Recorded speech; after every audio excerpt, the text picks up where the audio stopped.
The next day, that is to say the day following the article that Nip just read you, the second part in this Le Matin series appeared about Stipam. This is from Le Matin of June 21st, 1984, and it's headlined, On the Track of the Leopard, by Fabrizio Calvi. By the way, the Leopard referred to here is the Leopard tank, a West German heavy tank. Beginning with the article.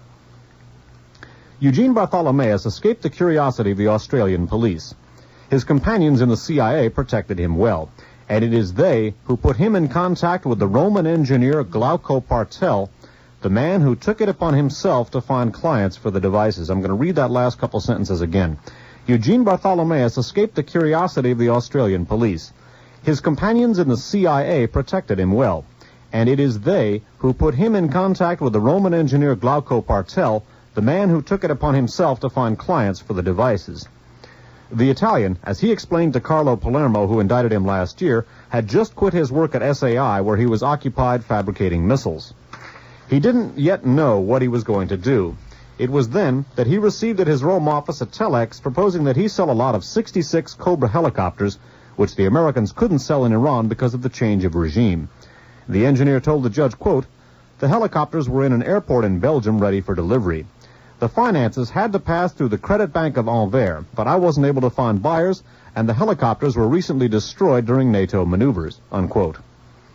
The first setback didn't break the confidence of Bartholomeus or the Americans. Partel continued. One of his accomplices, Carlo Bertoncini, an Italian industrialist from Pomaccia, told the judge how, in October of 1982, he negotiated with the Roman engineer to sell 116 tanks and 20 helicopters to the Somalian president, Siad Barre. When he received the two men in his office on 17th of October, 1982, the African chief of state specified that he had asked his services to check with Washington on the credentials of Partel. He explained that he had obtained all the necessary guarantees. Moreover, the sale went through. And Judge Palermo has in his dossier a copy of the contract signed by Glauco Partel and the Somalian Minister of Finances. And when the magistrate asked the engineer where his arms came from, he replied, the Americans, unquote. Ex-agent of the National Security Agency, reseller of arms from the CIA, the missile expert explained to the Trento judge why the American intelligence services wanted at all cost to sell their surplus. Quote, the market in arms is divided into two categories, official sales of one government to another on the one hand, and more discreet transactions on the other, which bring in, with government blessing, a series of intermediaries. Beyond its discretion, the second system presents an advantage.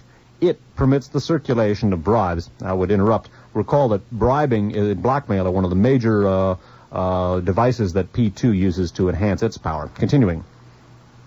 For its private transactions, the American government demands three conditions: evidence of funds, approval of the State Department, and a purchase order on the part of the acquiring government.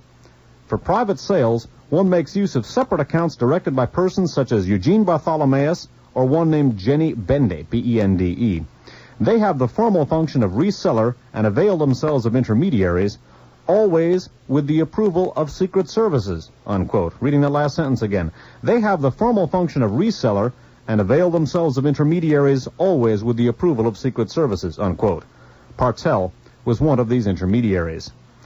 He was able to establish contacts with an impressive number of governments, and the diagram of his organization that he made for Judge Palermo shows that he could intervene throughout the world. Carlo Bertoncini handled relations with Iraq and Iran, Vincenzo Giovanelli with Israeli and Arab contacts. The lawyer Campagna dealt with China. A certain Dutcher, D-U-T-C-H-E-R, was also in touch with China, but also with Saudi Arabia as well. And Marshall adds in parentheses here, this must be John Dutcher, Triple's contact, and quotes the Jack Anderson column of November 13th, 1981. So another probable link here between Stipam Arms for Drugs ring and the Triple Wilson CIA team. So that is a very, very important connection, the Dutcher connection. Reviewing this section very briefly, what we've looked at so far, Partel has basically said that Stipam was used as a major organ of the American government, not only for unloading its surplus arms, but for basically compromising people who were incorporated as intermediaries in some of these sales. And the massive American involvement here, according to Partel, himself a national security agent, is not surprising in light of the fact that the head of this ring was a DEA agent. Bartholomeus is working for CIA and a major branch originating in L.A. Continuing with the article. The purchasing central functioned as effectively. Glauco Partel reserved for himself negotiations with the principal furnisher, the American State Department. Reuting, R-E-U-T-I-N-G, and the armorer Krateros talked with the Federal Republic of Germany. That's West Germany, of course. Bartholomeus occupied himself with Britain and the Commonwealth countries on the one hand, and countries fabricating Soviet arms, like Korea, on the other. Richard Eschbach handled ties with the French. Partel was also in contact with an impressive number of foreign countries, specialized in the importation and export of arms. One of these brings us directly to the Nugan Bank of Sydney, the financial facade of the CIA for the international, for the arms traffic. Let me read that sentence again. One of these brings us directly to the Nugan Bank of Sydney, financial facade for the CIA for arms traffic. That which interests us is the French affiliate of Commerce International, headquartered in Cagnes-sur-Mer, a little town in the Maritime Alps on the Côte d'Azur. Since 1981, this company has officially renounced the sale of arms, none of which prevented in 1982 it receiving from an Indian general an order for thousands of cartridges. The company that directs this officer asked Glauco Partel for a reference. According to the British review Private Eye, during the Falklands War, the head of Commerce International, or Commerce International, Frank Craddock, sold Argentina a lot of munitions similar to those requested by the Indians. Frank Craddock is of British nationality. His unpatriotic gesture was not appreciated on the other side of the channel. Still, according to Private Eye, he fled to Great Britain, where he was sought for bankruptcy fraud. Frank Craddock was tied to the arms trafficker Sarkis Sognalian, installed in Miami, where he directed an arms network for the CIA. Commerce International is a multinational company having affiliates in, among other places, Washington, Brussels, Cagnes-sur-Mer, and Singapore. According to Mother Jones magazine, it was an emanation of the CIA. In Australia, journalists for the National Times affirmed that it was implicated not only in arms trafficking, but also in shadow operations directed by Nugan, apparently for the CIA, the destabilization of the Whitlam government in 1975. We just cut in to explain. That was the government of Prime Minister Gough Whitlam, a labor government not sympathetic to some of the things the CIA was involved in, specifically, among others, the use of the Pine Gap Station. The Gough Whitlam government was actually destabilized. Again, we're talking just like with Italy, was destabilized effectively, an ally by the United States CIA, because we did not approve of their attitude towards the CIA's operation in their own country. That was something Nugan was used for as a conduit for funds. Judge Palermo's researches weren't confined to the Western countries. In following the path of a lot of Leopard tanks, he stuck his nose into the Middle East. Among all the arms sold by Partel and his friends, Palermo also found tanks theoretically reserved to the NATO countries that were offered to Iraq and Iran. It has been years since people in Europe spoke of a traffic of this type in tanks fabricated by the FRG. Again, that's West Germany. There were rumors of a sale to Libya, but there was no proof until Palermo found evidence of even more disquieting transactions. The sale of Leopards had been negotiated by Glauco Partel. Who was the seller? Palermo asked. Quote, "It was a man named Reuting," Partel replied. "He was officially based in the Federal Republic of Germany and was occupied in import-export. He must be allied with the Federal Services," meaning with West German Federal Intelligence. Reuting put himself in contact with us through Eugene Bartholomeus when the latter was proposing to us to sell the 66 helicopters I told you about, unquote. To whom were the tanks offered?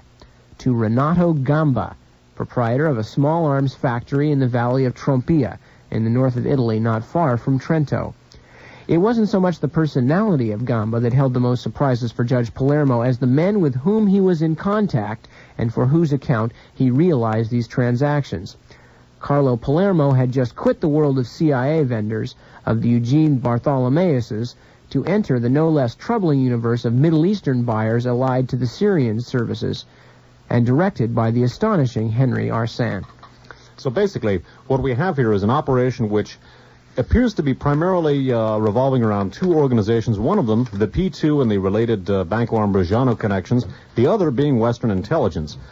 Not only Arsène, but also Partel, Bartholomeus, are working for elements of U.S. intelligence and or law enforcement, and according to Glauco Partel, many of the operations of Stipam were undertaken at the instigation of the U.S. government. So we have a massive American intelligence connection to Stipam here, in light of the fact that part of it originates in Los Angeles. That's not all that surprising. And remember now that there are a number of links, the main one being Bekir Chelenk, between this arms for drugs ring and the shooting of Pope John Paul II. Absolutely. Also worth remembering, Renato Gamba here, remember, was the person, part of whose arms factory was financed by Broja Izar. Part of Broja Izar is owned by Ambrosiano. All right, we're going to take another break at this point, and we will be back in just a few moments. The man who's going to sell you the stuff that you need, and the Trans-Global Express. And it all adds up together here, folks, because we are talking about the world's largest guns for drugs and terrorism network, Stipam. Originally, we were talking about it only in terms of the context of the Italian politics and the right-wing politics of the Italian P2, Propaganda Due Masonic Lodge, essentially a secret fascist government of Italy that was discovered and exposed in 1981. But that not only that, but as we've been talking about in the last part of the broadcast, the fact that Stipam is intimately connected to a variety of United States intelligence operations, most notably the CIA, the Nugan Bank of Australia, and the Task Force 157 operations out there. National Security Agency through Glauco Partel, the man who set up the sale of 3 atomic bombs to Syria. And, of course, the operations of Frank Turpel and Ed Wilson, erstwhile quote-unquote ex-CIA agents in Libya who worked with Muammar Gaddafi and, according to Frank Turpel, also trained Mehmet Ali Agha, the would-be assassin of Pope John Paul II. Now, that really is the key aspect of Stipam, is the fact that one of the key 3 people in that organization, Bekir Chelenk, was reportedly the paymaster for the plot to shoot the Pope. And again, that with the massive connections between Western intelligence and the Stipam ring, with the massive connections between the P2 and Ambrosiano complex and the Stipam ring, calls seriously into question the so-called Bulgarian connection. We're basically going to blow that connection out of the water next week. Returning now to the series that Le Matin did about Stipam, we're going to take a look at some Stipam operations here which go behind the Iron Curtain. Recall that there was a reference to Bulgaria and Yugoslavia as being transit countries. There were also some Stipam dealings behind the Iron Curtain. Returning once again to Le Matin, this one from June 22nd, 1984. And again, translation, Jonathan Marshall, research credit to Ted Rubenstein. Speaking of some of the Turkish associates of Henry Arsan, DEA agent and head of Stipam, Le Matin and Fabrizio Calvi write as follows. One of the Turkish traffickers arrested was Tegmen Erdem, E-R-D-E-M, the first to explain to Palermo all the mechanisms of this contraband organization. In the past, Erdem had already furnished these same details to a DEA agent based in West Germany. The Turk claimed, moreover, to be himself an agent of the DEA and claimed that his agency number was SXY 2000. Quote, I knew Arsan in 1982 in the United States, unquote, Erdem explained to the judge. We were in California in the company of Mehmet Kantas. We had a reunion where Arsan recalled the sale of hundreds of Leopard 2 tanks and Cobra helicopters. Arsan also told us that he negotiated the sale of 50 or so M48 tanks. They were in Hamburg, supposed to be sent to their destination through a Danish port.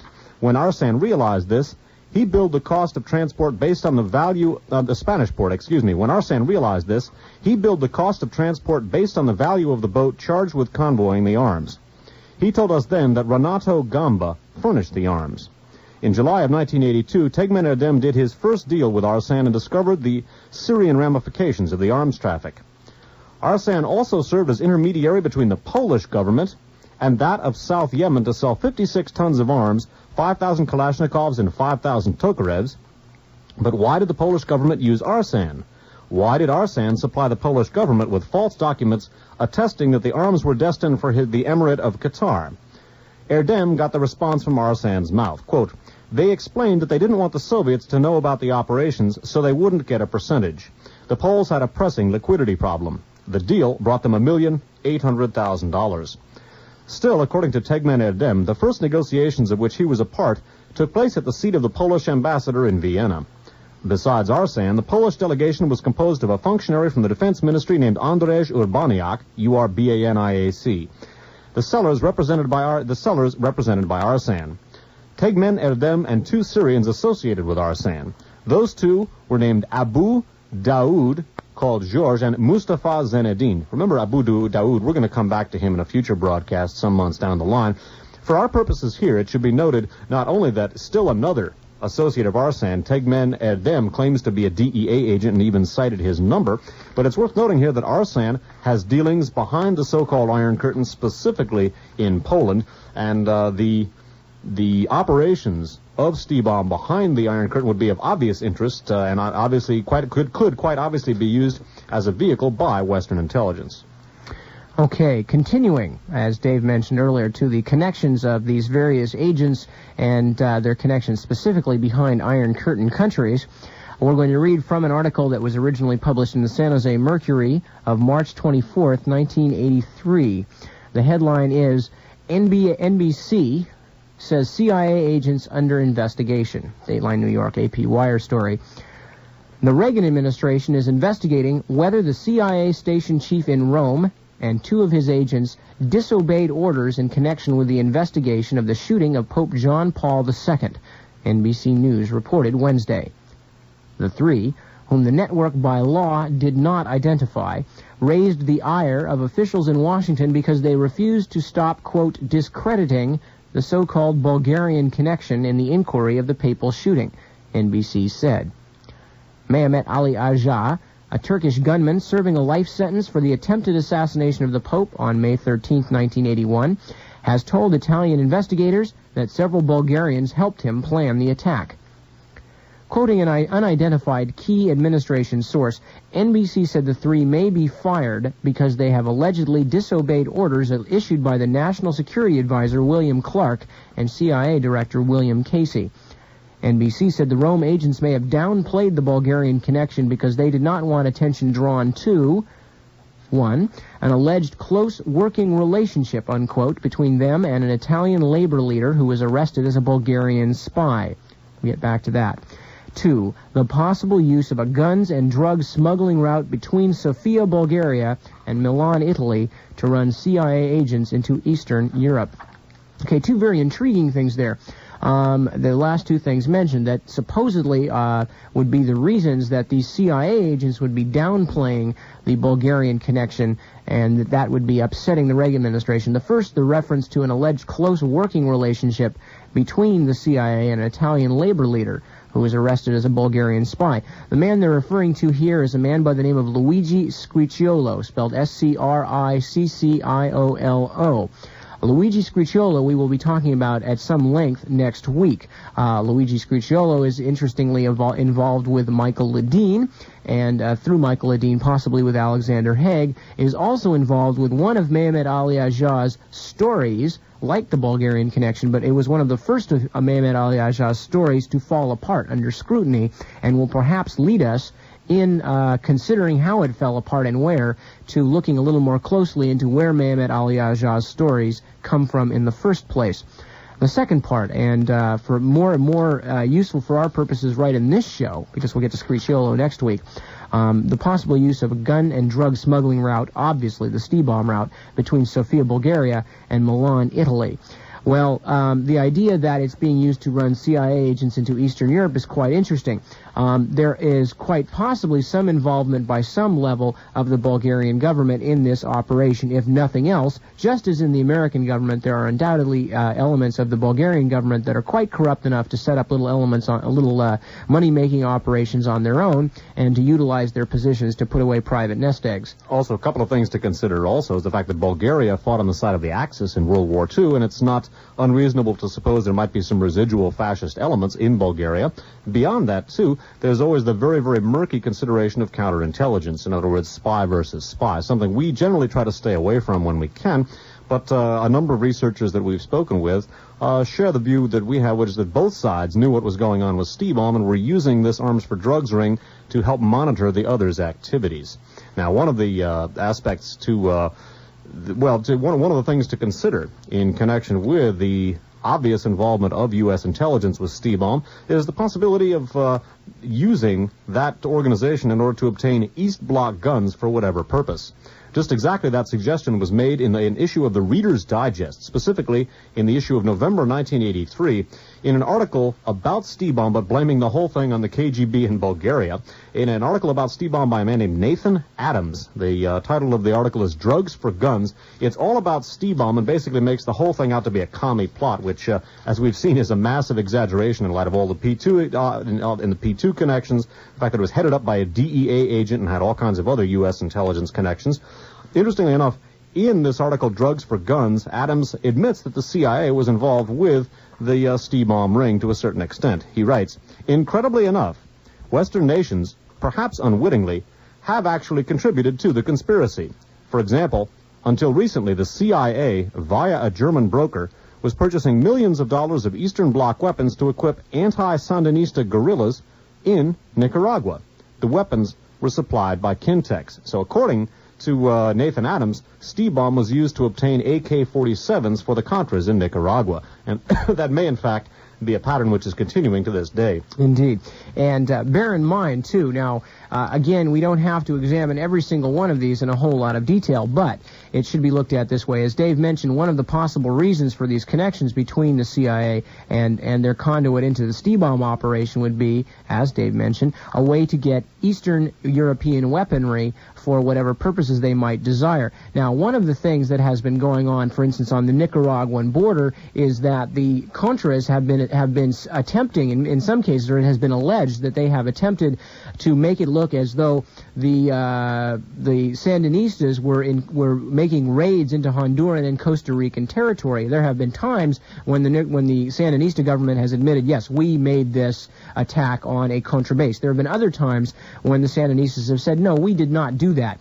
But what has been proffered as evidence on the behalf of the Contras to prove that the Sandinistas did it were bodies, corpses, which don't talk, and Eastern European Soviet bloc weapons. Now, if indeed AK-47s and the like are being shipped through the CIA from Stipam to the Contras in Nicaragua, it's very possible that they could be used for just this sort of provocation with exactly the same kind of motives as were being used by the Italian fascists during the strategy of tension days. Exactly. And there are indications that this Bulgarian AK-47 connection may be continuous to this day in spite of the interdiction of the Stipam Arms for Drugs ring.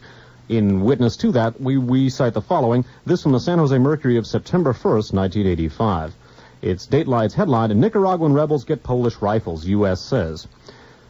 Nicaraguan resistance forces recently received a shipment of 10,000 Polish-made AK-47 rifles as part of a weapons deal worth an estimated $6 million, U.S. officials say.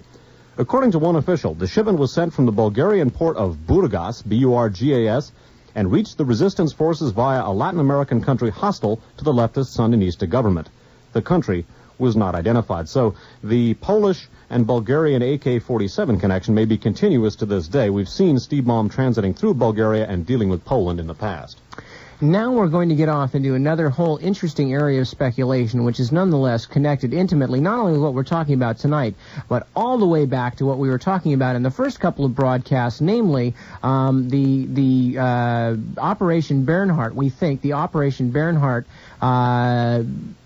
I want to say the Operation Bernhardt operation, put together by Freddie Schwend and other SS people, that was at the time a source of counterfeit money for two purposes. One, to destabilize mostly British currency, but also to provide a source of spending money for the Nazis when they went into exile at the end of World War II. And as we mentioned, it's quite possible that a lot of the money that was used by the Vatican and Western intelligence and other operatives to get Nazis out of Eastern Europe probably came from the Operation Bernhardt counterfeit money, which was then taken out, passed, and turned into actual spendable currency.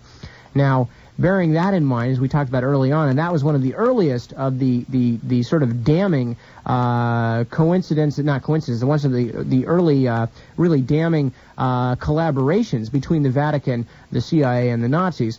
And bearing in mind, we've been talking about this massive Nazi underground movement throughout Latin America, much of which has received direct and overt support from P2 and other groups. We're going to read this next article, which was sent to us by a listener, and also translated by a listener. Right.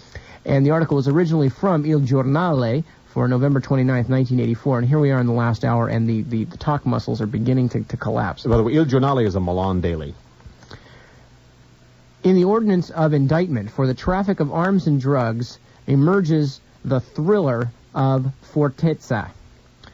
Maybe in the vault of a Swiss bank there is some gold taken by the fleeing Nazis in Rome. The hypothesis emerges from a file seized from an agent of the CIA, a useless attempt by various groups of modern, quote, gold seekers. In short, after various adventures, the treasure of the Bank of Italy was brought to the military compound of Fortezza. There were 80 metric tons of bars. Nobody knows what happened to it, if it has been dispersed or is still there. One thing is for sure.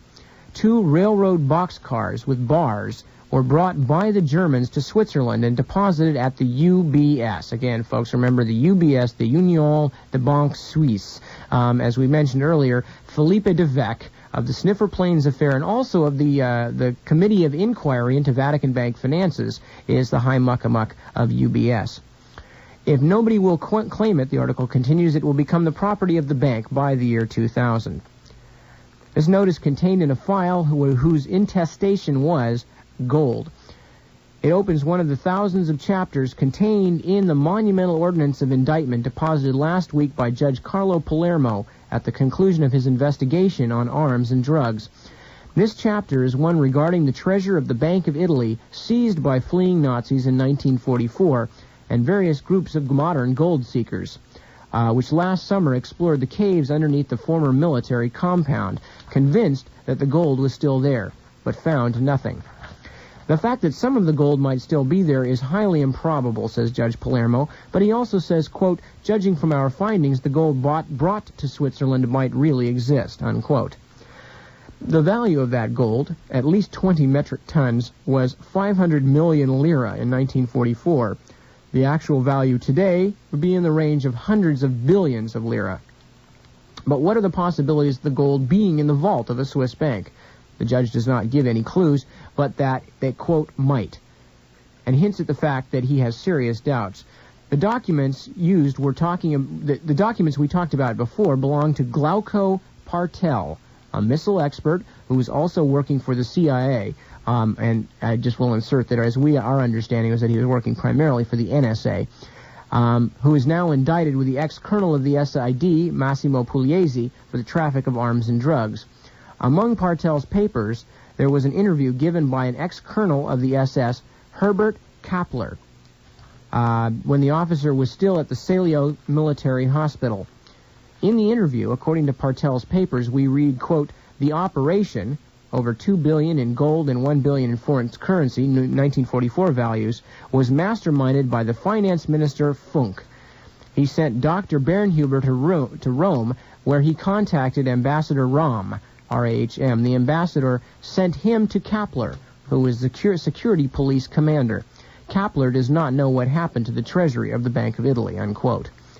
Also, there appear the names of 2 former German officers, the ex-SS Major Karl Haas and ex-Lieutenant Harold Emke, E-M-B-K-E. The two, the first lives in, that was the word, the first lives in... Albrati Brianz. I can't really say. Anyway, I'll buy that. It's a section of Italy. That's all we can tell you. I'll buy that. We're reading from the listener's handwriting. The first lives in Albrati Brianz, and the second lived in Rome, where he died 2 years ago. These two former German officers associated themselves with Partel. On the basis of Kappler's declarations, they go to Germany with the intention to contact, quote, all the commanding officers present in Rome at that time, meaning at the time of the evacuation of the gold. We read in Partel's papers, quote, in a later trip, Haas found out for sure that the bars seized by the Germans were in the vault of Lugano's UBS, Union Bank of Switzerland. It is believed that the person to contact in order to get the gold back is the vice president of the Union Bank of Zurich. He is the one responsible for the gold. The best way to get him is by trying to, quote, buy him and that Haas talked to him declaring this intention, unquote. So this is from Partel's notes. In the file is also mentioned a retired colonel, the widow of a duchess, must be the widower of a duchess, holder of a mysterious key of a Swiss bank, where, quote, the real key to get the gold, unquote, could be found. One comment, the man must be kept, quote, under strict surveillance, unquote. Interest in the gold started to decrease while the investigation of Judge Palermo was developing, but somebody gained something out of it. 4 months after his interview, Herbert Kappler successfully escaped from Salio Hospital with his wife's help. We're going to talk about that escape later in the broadcast. The fact that the gold is that belonging to the treasury of the Bank of Italy is really a remote hypothesis, the article continues. In May 1948, the governor of the May 1948, the governor of the Bank of Italy, in his yearly address, declared, quote, the gold has been given back to the Italian government by the Allies. There is then no change in the reserves that were held. There is one more possibility. The gold is probably there, but might be German gold, stashed away as a, quote, defeat fund by a group of high Nazi figures. At any rate, this is a mystery that so far Judge Palermo has not been able to solve.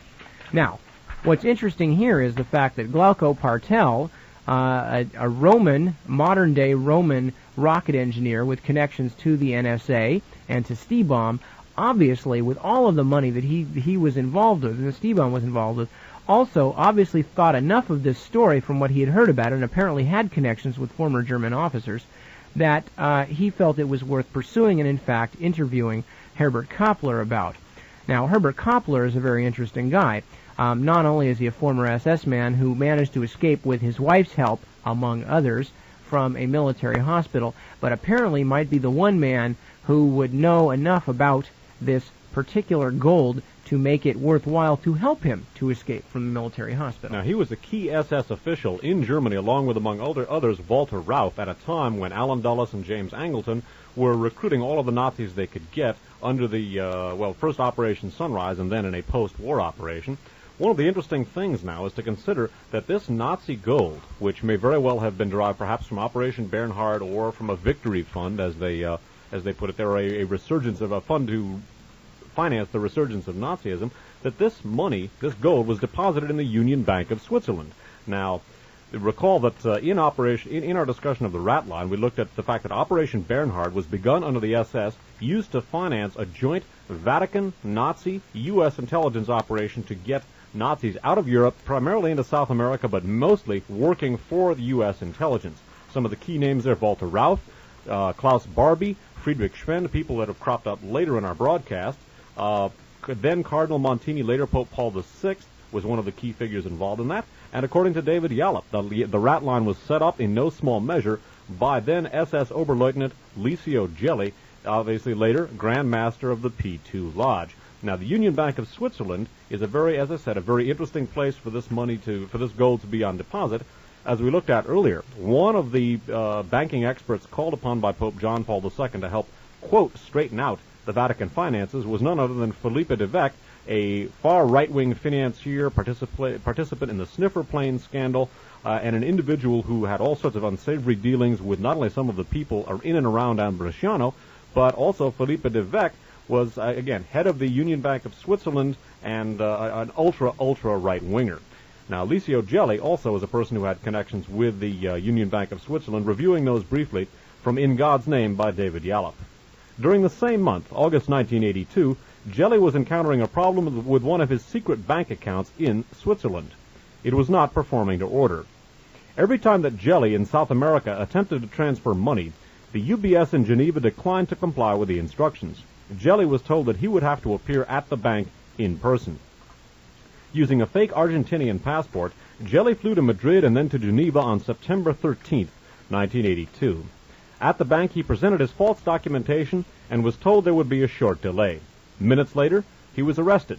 He had walked into a carefully prepared trap. The account had been frozen at the request of the Italian government, which had been informed by the Swiss of the real identity of the account holder. The account had been created for Gelli by Roberto Calvi. Into it, the Milanese banker had poured over $100 million.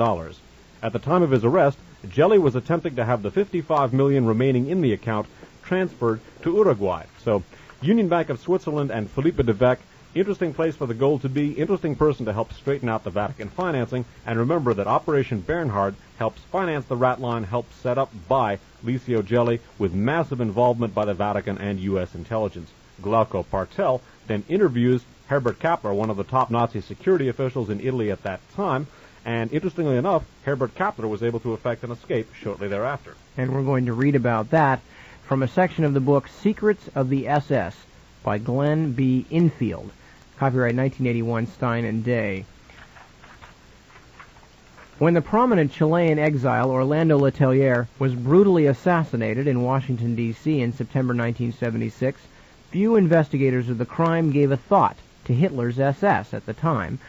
When the American expatriate Michael Vernon Townley testified that he had wired Letelier's car with explosives on orders from the chief of Chile's secret police, General Juan Manuel Contreras, the assassination became a political bombshell in the United States. President Carter demanded that Contreras be extradited to the United States to stand trial, and when Chilean President Augusto Pinochet refused, the U.S. ambassador to Chile was recalled, pushing relations with Chile nearly to the breaking point. However, the CIA, FBI, and investigative agencies of other countries, as they delved deeper into the murder of Letelier, traced the plot back to a secret organization in South America called Operation Condor. Operation Condor, they discovered, is an intelligence-gathering organization that concentrates on leftists around the world, and especially those who are exiled from any of Condor's member countries: Argentina, Brazil, Bolivia, Uruguay, and Paraguay. According to a top-secret report issued by the Senate Foreign Relations Committee, Condor has special teams assigned to travel anywhere in the world to assassinate persons on the Condor, quote, hit list.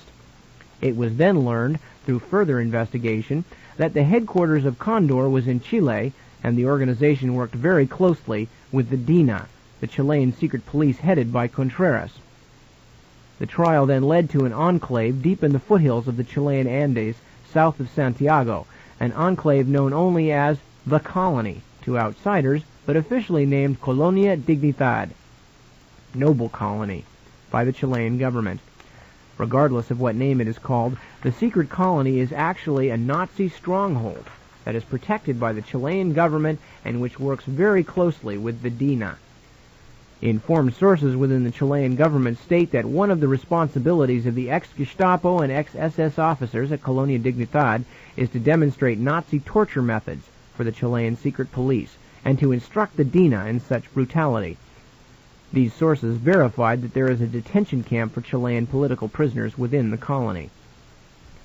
Colonia Dignidad was established in Chile in 1961 by German ex-Luftwaffe officer Paul Schaefer. He began his organization shortly after World War II in Huldorf, Germany, then moved it to Seeburg, a town near Bonn. Schaefer guaranteed the defeated German citizens both the spiritual and material needs they craved during these harsh post-war years. He also promised anonymity to those Germans who joined his group. This was a powerful lure for many of the SS men on the run from Allied investigators. They quickly joined Schaefer, and when he moved the entire organization from Germany to Chile in 1961, his SS membership was pleased, since South America was known to be a safe haven for unreconstructed Nazis. The reason for the move to Chile has never been verified, but it is thought that Schaefer was guaranteed complete independence for his colony by the Chilean government. In return, Schaefer's SS men were to train the Chilean secret police. During the same period, ex-SS officers and German military personnel were being hired by Argentina, Egypt, and many other countries for the same purpose. Whether or not Skorzeny had a hand in the Colonia Dignidad affair remains a secret. His other such activities elsewhere, however, suggest that he probably did help Schaefer set up the deal with the Chilean government. According to one investigator, Charles A. Krauss, it is not even permissible to take a photograph of the front gate of the enclave. Quote, I was threatened with arrest by police who finally took from me an undeveloped roll of film with pictures of Dignidad's entrance, taken from outside its gates. The police, who wore no identification badges, would only say that they were from Parral, about 20 miles to the west, and that they were acting on orders from Santiago. He did learn that the colony has its own airstrip, its own fleet of aircraft, and a private communication system. The elaborate communication system permits Schaefer and his colleagues to keep in radio contact with a, quote, mother house in Seeburg and with a mansion in Santiago that is filled with modern electronic communications equipment. The entire 15,000-acre enclave is enclosed by a high barbed wire fence, and citizens of the area say that it is the place where, quote, nobody comes and nobody goes. The proximity of the Argentine border and the private airstrip and fleet of planes makes it easy for inhabitants of the colony to leave and return without any normal customs formalities. It makes an ideal secret hideout for Nazis on the run. Both the CIA and Simon Wiesenthal, the famed Nazi hunter, state they have evidence that such fugitives as Dr. Josef Mengele, the Third Reich's angel of death, have spent time at Colonia Dignidad. There is also evidence that Schaefer is in contact with pro-Nazi groups around the world, and that large amounts of money are sent to Colonia Dignidad each year by such groups. The saying that nobody comes and nobody goes at Colonia Dignidad applies only to the regular members of the enclave, not the leaders. When called upon, the ex-SS men of the colony are not reluctant to go any place in the world to help their former SS and Nazi comrades. One such mission in 1977 nearly brought down the government of Italy. Herbert Kappler, a former SS colonel who was serving a life sentence for ordering the execution of 335 civilians in German-occupied Rome in 1944, applied for release from prison 33 years later for humanitarian reasons. Interrupting. That, of course, is the same individual who told NSA agent Glauco Partel about the Nazi gold in the UBS.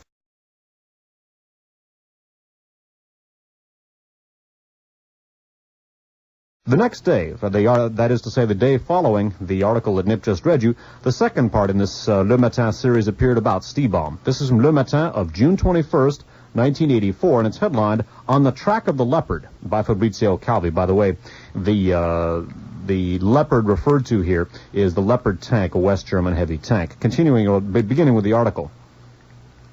Eugene Bartholomeus escaped the curiosity of the Australian police.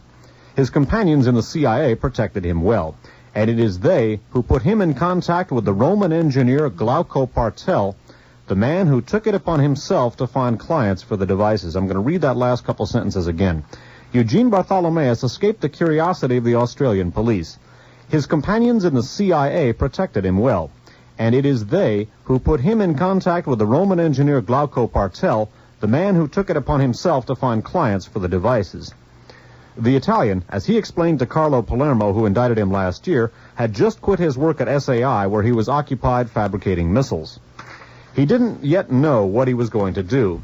It was then that he received at his Rome office a telex proposing that he sell a lot of 66 Cobra helicopters, which the Americans couldn't sell in Iran because of the change of regime.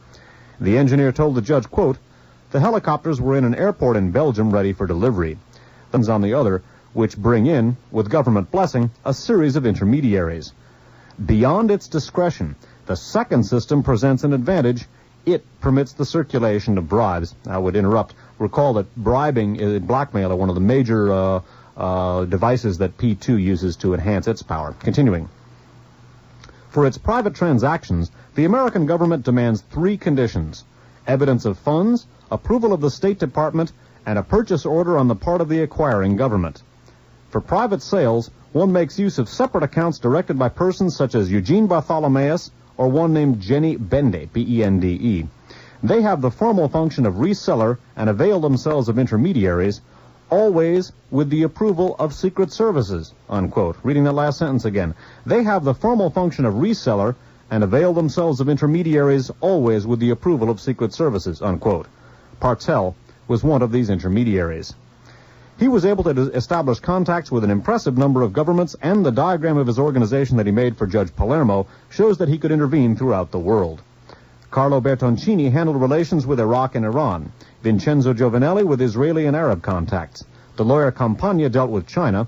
A certain Dutcher, D-U-T-C-H-E-R, was also in touch with China, but also with Saudi Arabia as well. And the finances had to pass through the Credit Bank of Anvers, but I wasn't able to find buyers, and the helicopters were recently destroyed during NATO maneuvers, unquote.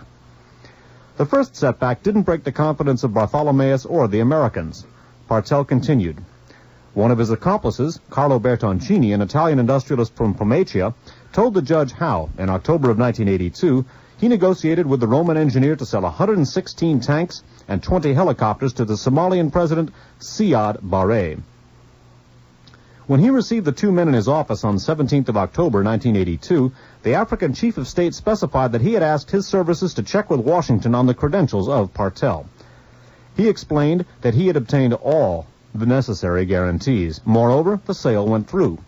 And Judge Palermo has in his dossier a copy of the contract signed by Glauco Partel and the Somalian Minister of Finances.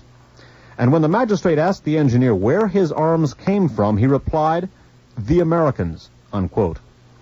Ex-agent of the National Security Agency, reseller of arms from the CIA, the missile expert explained to the Trento judge why the American intelligence services wanted at all cost to sell their surplus. Quote, "The market in arms is divided into two categories: official sales of one government to another on the one hand, and more discreet transactions number of foreign countries, specialized in the importation and export of arms. One of these brings us directly to the Nugan Bank of Sydney, the financial facade of the CIA for the international, for the arms traffic. Let me read that sentence again. One of these brings us directly to the Nugan Bank of Sydney, financial facade for the CIA for arms traffic. That which interests us is the French affiliate of Commerce International, headquartered in Cagnes-sur-Mer, a little town in the Maritime Alps on the Côte d'Azur. Since 1981, this company has officially renounced the sale of arms, none of which prevented in 1982 it receiving from an Indian general an order for thousands of cartridges. The company that directs this officer asked Glauco Partel for a reference. According to the British review Private Eye, during the Falklands War, the head of Commerce International, or Commerce International, Frank Craddock, sold Argentina a lot of munitions similar to those requested by the Indians. Frank Craddock is of British nationality. His unpatriotic gesture was not appreciated on the other side of the channel. Still, according to Private Eye, he fled to Great Britain, where he was sought for bankruptcy fraud. Frank Craddock was tied to the arms trafficker Sarkis Sognalian, installed in Miami, where he directed an arms network. Marshall adds in parentheses here, this must be John Dutcher, Turpel's contact, and quotes the Jack Anderson column of November 13th, 1981. So another probable link here between Stipam Arms for Drugs ring and the Turpel-Wilson CIA team. So that is a very, very important connection, the Dutcher connection. Reviewing this section very briefly, what we've looked at so far, Partel has basically said that Stipam was used as a major organ of the American government, not only for unloading its surplus arms, but for basically compromising people who were incorporated as intermediaries in some of these sales. And the massive American involvement here, according to Partel, himself a national security agent, is not surprising in light of the fact that the head of this ring was a DEA agent. Bartholomeus is working for CIA and a major branch originating in L.A. Continuing with the article. The purchasing central functioned as effectively. Glauco Partel reserved for himself negotiations with the principal furnisher, the American State Department. Reuting, R-E-U-T-I-N-G, and the armorer Krateros talked with the Federal Republic of Germany. That's West Germany, of course. Bartholomeus occupied himself with Britain and the Commonwealth countries on the one hand, and countries fabricating Soviet arms, like Korea, on the other. Richard Eschbach handled ties with the French. Partel was also in contact with an impressive